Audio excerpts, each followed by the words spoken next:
Olá, caríssimo telespectador da Rede Século XXI, obrigado pela sua audiência. Está começando mais um programa Luz da Vida, nosso compromisso semanal, todo o fim da tarde do primeiro dia da semana, dia em que celebramos a vitória de Cristo sobre a morte.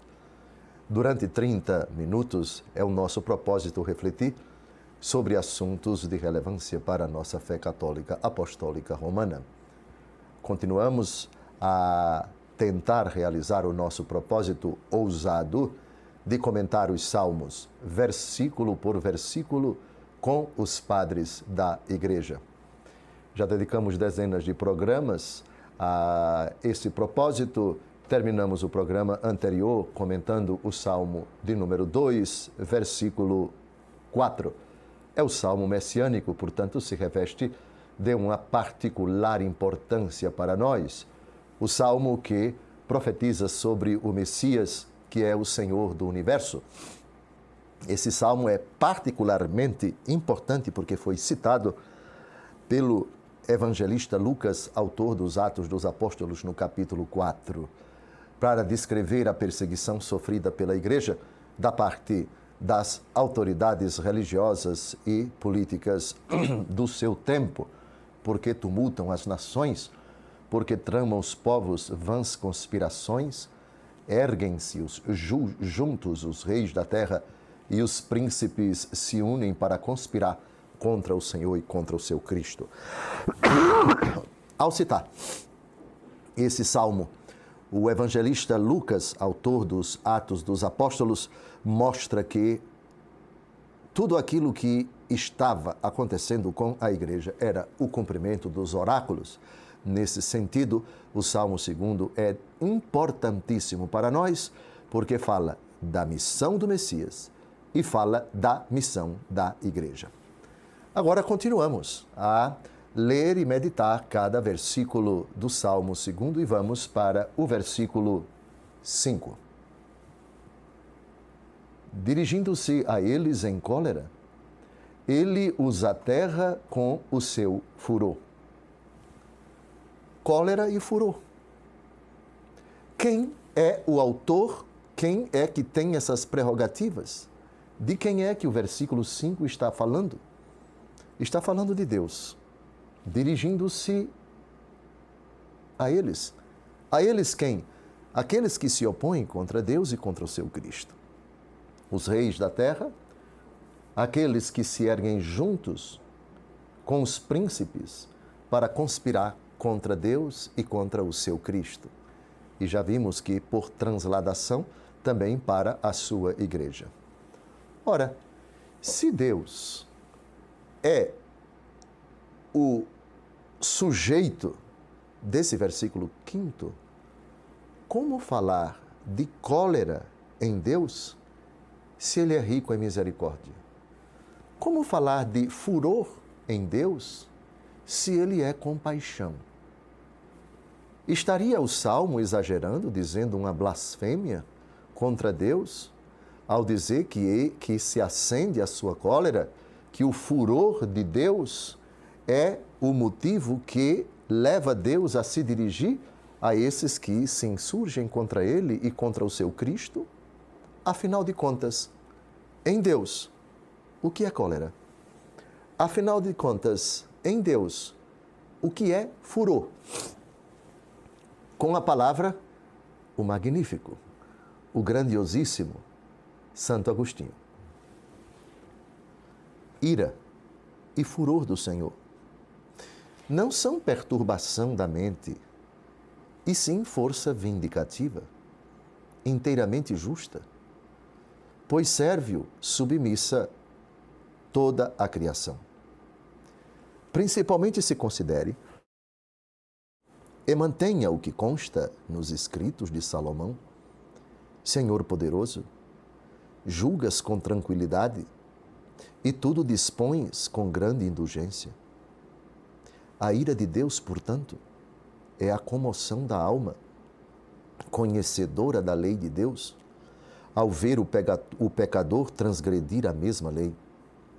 Grande é a reivindicação desta comoção das almas justas.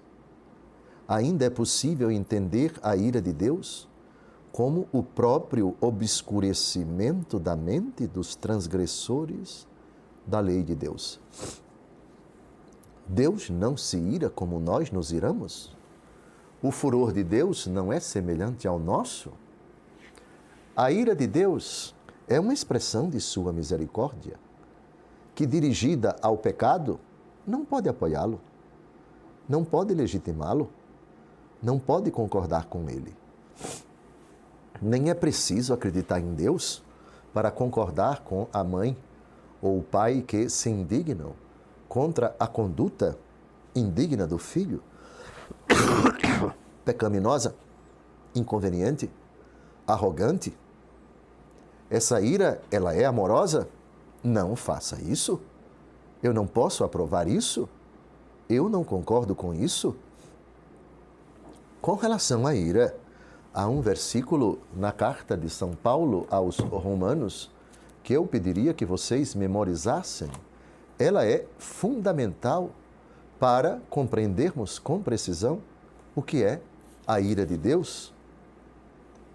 Romanos, capítulo 1, versículo 18. A ira de Deus se manifesta do alto do céu contra toda a impiedade e perversidade dos homens, que pela injustiça aprisionam a verdade. A ira de Deus se indigna contra a impiedade, não contra o homem, mas contra a impiedade dos homens.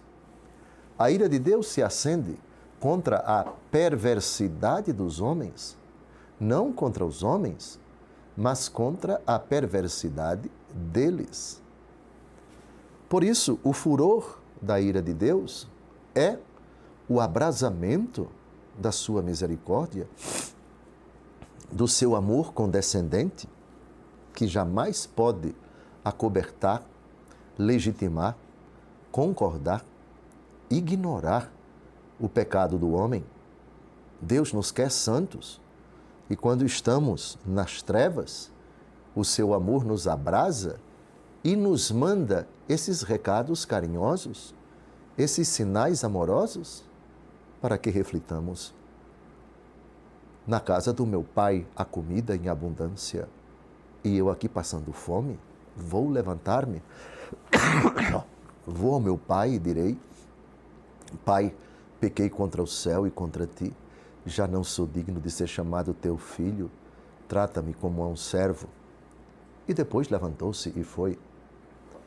A ira de Deus se manifestou quando o filho estava longe e o pai o enxergou? Não mais, porque ele já havia deixado a vida de pecado.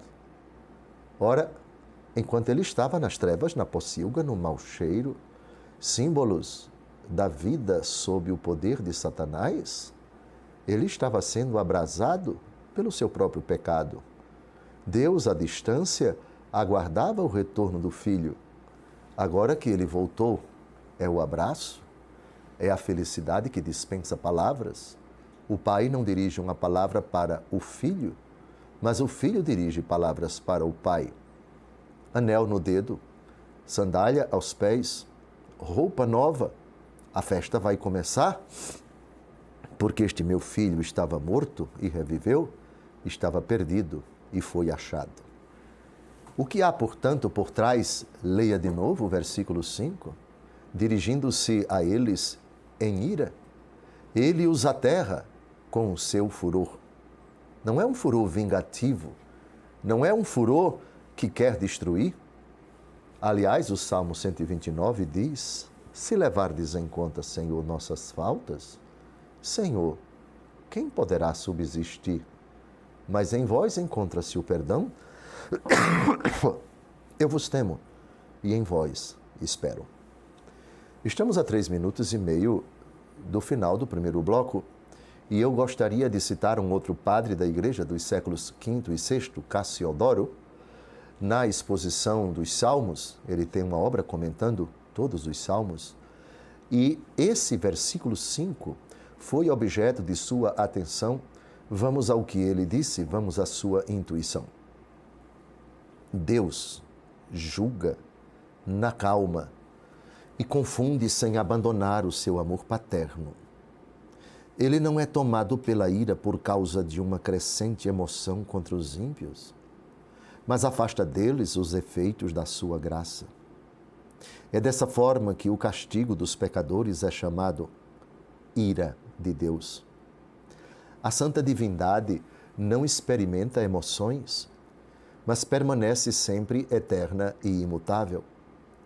A mudança de humor é própria da fragilidade humana, tanto que uma pessoa se torne triste depois de estar alegre, irada depois de pacífica, hostil depois de bem disposta. Aqui se faz referência ao momento em que ele virá para julgar o mundo. Assim, as palavras ira e furor vêm propriamente usadas quando os pecadores forem julgados em base aos seus méritos. O porquê da ira de Deus está onde? Está nele? Não, está na criatura. Apartai-vos de mim, malditos, para o fogo do inferno, preparado para o demônio e para os seus anjos. Isso é ira. Isso é furor de Deus. Mas agora vamos à explicação. Por que Deus se ira? É você quem se ira. Contra você mesmo? Tive fome e não me deste de comer? Por que tive sede e não me destes de beber? Por quê? Estive nu e não me vestistes? Por que estive preso e não me visitastes? Por que estive enfermo e não fostes ver-me? Porque eu era peregrino e não me acolhestes? Ah, assim se coloca bem a ira de Deus? O furor de Deus? Apartai-vos de mim, malditos, para o fogo do inferno. Quem cria o inferno? A criatura, não a ira de Deus. A ira de Deus respeita a nossa decisão e a corrobora e a ratifica. Como quer dizer? De Deus não se zomba. O que ele semeia, isso ele colherá. Quem semeia na carne, da carne colherá a corrupção. Gálatas capítulo 6, versículos de 7 a 8. Assim, terminamos o primeiro bloco. Creio que, espero que, me permitam mais humildade, espero que esse versículo 5, tão importante, tenha ficado bem explicado. E lógico, ficou, não por minha causa, mas por causa de Cassiodoro. E por causa, sobretudo, do grande, do magnífico, ele, sempre ele, Santo Agostinho. Não saia daí. Daqui a pouco, depois de um breve intervalo, a gente volta. Até logo mais.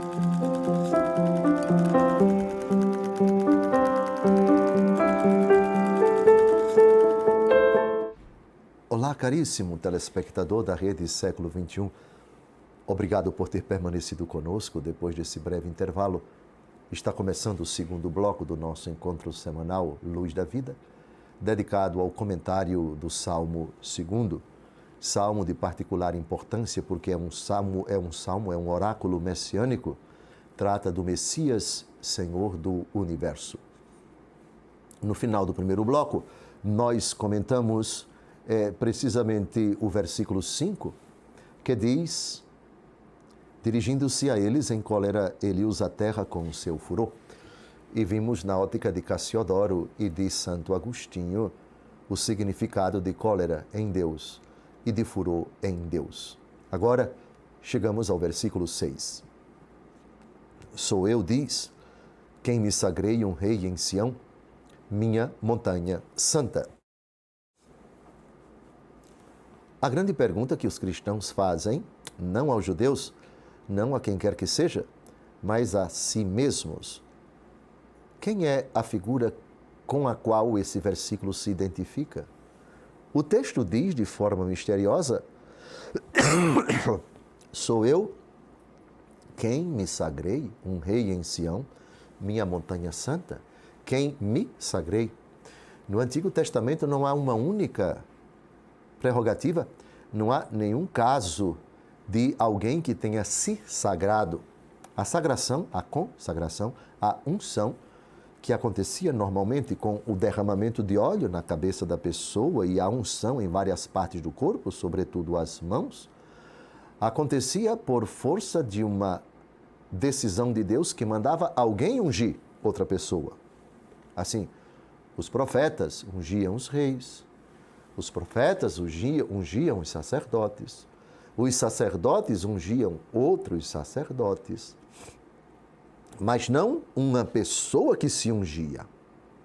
Mas o texto diz, sou eu, diz, quem me sagrei, um rei em Sião.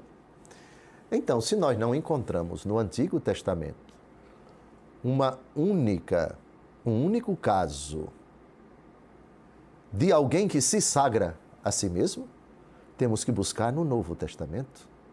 Então, Santo Agostinho, por favor, nos ajude a entender e responder a essa seguinte pergunta.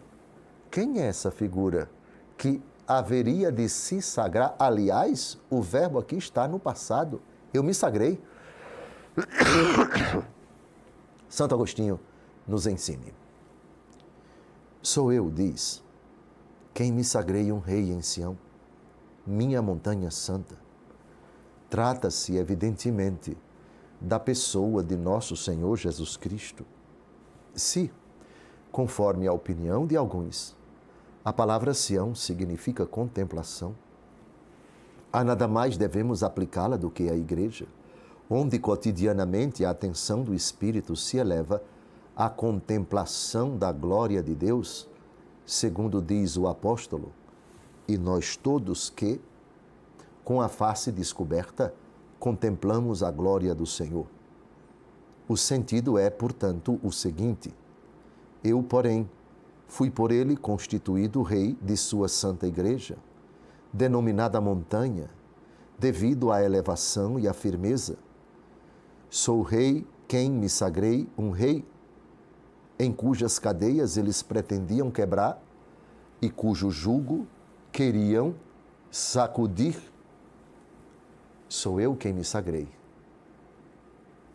A unção da parte de Deus, ela é obra das três pessoas da Trindade. Quem unge qualquer pessoa é o Pai.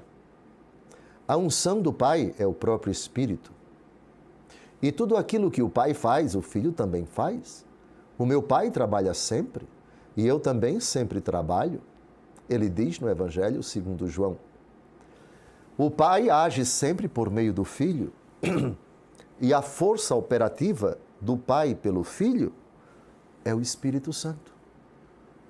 Há 2 episódios na vida de Jesus em que a unção dele mesmo se revela com uma particular clareza.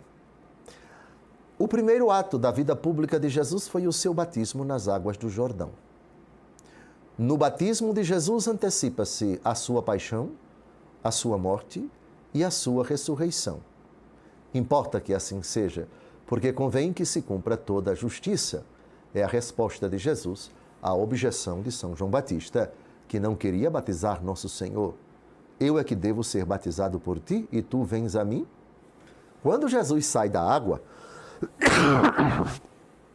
a voz do Pai, que na verdade vai ser o objeto do comentário no parágrafo seguinte, o Pai do céu, a respeito de Jesus, para todos, cita literalmente o Salmo 2, versículo 7. Tu és meu filho, eu hoje te gerei, mas isso vamos ver daqui a pouco. O Filho é ungido pelo Pai, na força do Espírito que repousa sobre ele, em forma de pomba. E no capítulo 4 do Evangelho segundo Lucas, Jesus inicia sua vida pública na sinagoga de Nazaré da Galileia, exatamente citando um texto que fala da unção. Isaías capítulo 61, esse texto para nós é fundamental porque Jesus o leu e Jesus se identificou com esse texto ao dizer: hoje cumpriu-se essa parte da profecia da Escritura que acabais de ouvir. O texto é mais ou menos assim: o Espírito do Senhor repousa sobre mim, porque Ele me ungiu. Ele me enviou para anunciar a boa nova aos pobres, para anunciar um ano de graça, a libertação aos cativos, etc, etc. Então, no início de sua vida pública, na Judéia, batismo, a unção de Cristo.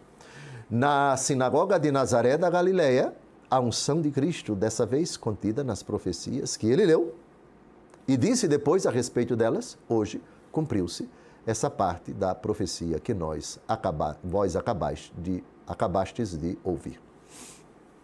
Avancemos, porque agora vamos ao versículo 7. Vou publicar o decreto do Senhor. Disse-me o Senhor, tu és meu filho, eu hoje te gerei. Dentre todos os versículos do Salmo 2, esse é o mais importante.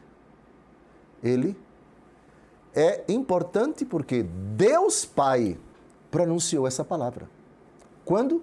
No dia do batismo de Jesus, nas águas do Jordão. Com a palavra, São Lucas, capítulo 3, versículos de 21 a 22. Quando todo o povo ia sendo batizado, também Jesus o foi. E estando ele a orar, o céu se abriu e o Espírito Santo desceu sobre ele em forma corpórea, como uma pomba. E veio do céu uma voz: Tu és o meu filho, eu hoje te gerei. O simples fato de uma palavra estar na Bíblia já é importante. Mas mais importante é quando essa palavra é citada por um apóstolo. No Novo Testamento, ela assume o caráter de profecia, de anúncio de uma realidade que ou está se cumprindo ou irá se cumprir. Mas, quando esse versículo é pronunciado pelo próprio Deus a respeito de Jesus, que acabara de ser batizado nas águas do Jordão, esse versículo é extremamente importante. Deus pronuncia um versículo. Deus se identifica com o versículo que ele colocou lá. Mas isso é fantástico. É uma prova inequívoca da divindade de Jesus. Porém, alguém poderia objetar: a frase, senhor bispo, é esta: Tu és meu filho, eu hoje te gerei. O Pai realmente disse isso a respeito de Jesus no dia do seu batismo, mas se pode falar de hoje em Deus? Resposta: pode, mas não no sentido humano. Pode, mas não no sentido temporal. Mas como assim? No sentido eterno. Eu hoje te gerei. No símbolo niceno-constantinopolitano, nós professamos a respeito do Filho. Ele é Deus de Deus, luz da luz, Deus verdadeiro de Deus verdadeiro, gerado, não criado, consubstancial ao Pai, consubstancial a Deus. Ele que sempre existia antes de todos os séculos. Em Deus Pai não existe antes, nem depois. O Senhor é.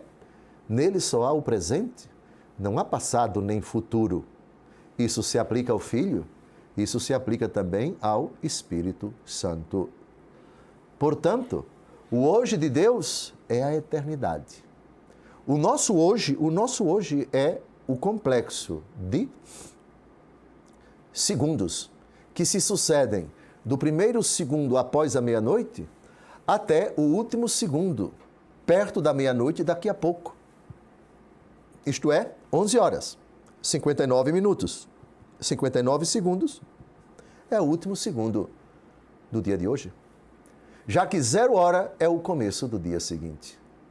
Por isso, hoje para nós é o resultado de uma sucessão de centenas de segundos. Multiplique 24 horas vezes 60 minutos, vezes 60 segundos. E aí você tem o hoje da minha vida e da sua vida.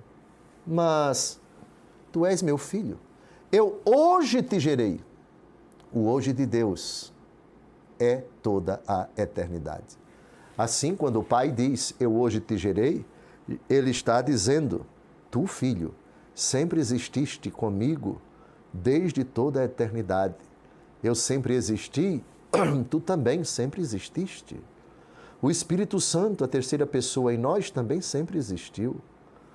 E nessa eternidade sem fim, sem princípio e sem fim, eu te gerei eternamente, no hoje que não muda, no hoje que não tem antes, que não tem depois, eu hoje te gerei.